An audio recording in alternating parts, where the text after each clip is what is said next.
When survivors of sexual assault need help, Women Helping Women is there 24/7 in hospitals, courtrooms, and on the front lines of prevention.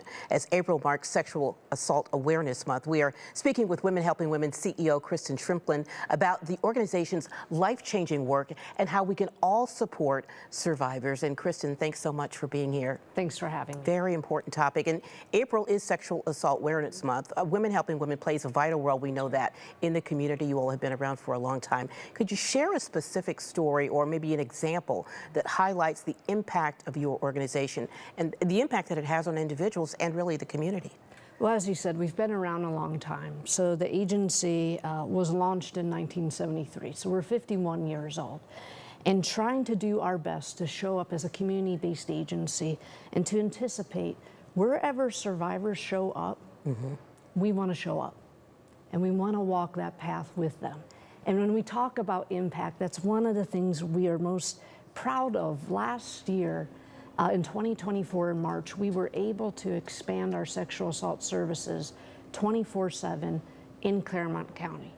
So that brought us finally to serving 5 counties. So why does this matter? Ohio has 88 counties. Claremont County, forever and a day, did not have comprehensive sexual assault services. Now, do you think that there were residents in Claremont County who didn't experience sexual assault? No. It's a public health epidemic. It does not discriminate based on zip code. But now we can provide some empowerment, support, response, regardless of zip code in Claremont County. Because it's so important to meet those folks where they are, right? Where they live. Yeah. Well, open discussions around sexual assault, we know it can be difficult. How does Women Helping Women approach this sensitive subject that a lot of people don't want to talk about? We listen. Yeah. We absolutely listen. You know, we have a hotline that runs 24/7. Last year, we answered that hotline almost 20,000 times. Wow. We answered that hotline 20,000 times, starting with, "Hi, how are you doing? What can I do for you?" And then we just sit back and we listen, because survivors of sexual assault have been constantly told, do not tell anyone. This is your fault and no one's going to believe you.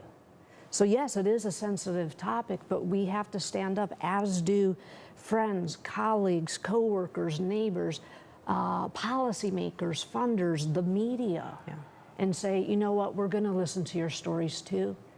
And then we're going to bookend in listening with those stories with pathways and connectivity for help. But sometimes that phone call is their first, their reach out for hope, right? It absolutely is. And that's why it's so critical to run that hotline 24/7. So then when we're listening, we say, what would you like to see happen next? Because you are the expert of your life. Right. That is transformative in the pathway to healing. And then we merely, as advocates, facilitate that. Whether that's connection to a support group, whether that's working with prosecutors, whether that's connections to therapy, whether that's economic support. We want to walk that path, whether that's showing up to the hospitals to support them. We want to listen, we want to hold that space, and then walk that path with them. And it seems like that your impact is far and wide. For survivors of sexual assault who may be watching, what message of hope and support would you like to convey to them? You know, first I would like to say, you're not alone. You're not alone in a couple of ways. One, there's a gigantic movement and community of survivors, and we're walking around everywhere, in every position in the region and in every neighborhood. So one, you're not alone. But we just don't want to focus on you're not alone in the victimization. You're not alone in the journey, in the pathway to healing, to empowerment, to the solutions for support that you want, that you say is going to be most helpful for you in your trauma. And so then it's our responsibility as one agency and lots of agencies and collaborations in the region to show up with that support. And there are a lot of resources that Women Helping Women provides. Absolutely. Can you talk about that a little bit, and maybe some of the more immediate ones? Yeah, absolutely. So I mentioned the hotline before, right? So anyone at any time, I don't care if it's right now when people are watching this, or if it's 3 o'clock in the morning or on a Sunday afternoon, anyone and everyone can call our 24-hour hotline. It's completely free. It's completely confidential. So there's the hotline. Folks can go if they need support at the hospital. We show up to 26 hospitals because the hospitals dispatch us, and we show up and we show support to that survivor as they're about to go through a 4 to 6 hour exam. Pretty difficult. Yeah. And we are there merely to hold that space of what they're experiencing through the process and the trauma, and connecting them to resources. We run about 5 support groups. We have connectivity with therapists. We work with prosecutors if people choose to go that route. We show up in the courtrooms. And we just don't do it on the side of response. We also show up in about 60 schools in a 5-county region to focus on prevention from the victimization before it ever starts. And I know that Sexual Assault Awareness Month really is a time to amplify the voices of survivors. Yeah. How can our community be better allies for the survivors?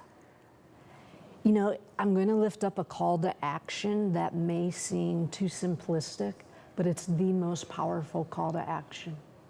And so our community, when someone stands in front of them and musters the words to say, "I have experienced this," it is with honor and privilege and empowerment that our response is, "I believe you. It is not your fault. You're the expert of your life. There's help. What would you like to see happen now?" Imagine if every single person did that to someone who disclosed to them assault. That's why the Me Too movement was so powerful. So interesting, and I'm so glad that you have been here to share all of this you. great information. It's important work that Women Helping Women is doing, and we appreciate you. Thank you so much. Thanks, Kristin.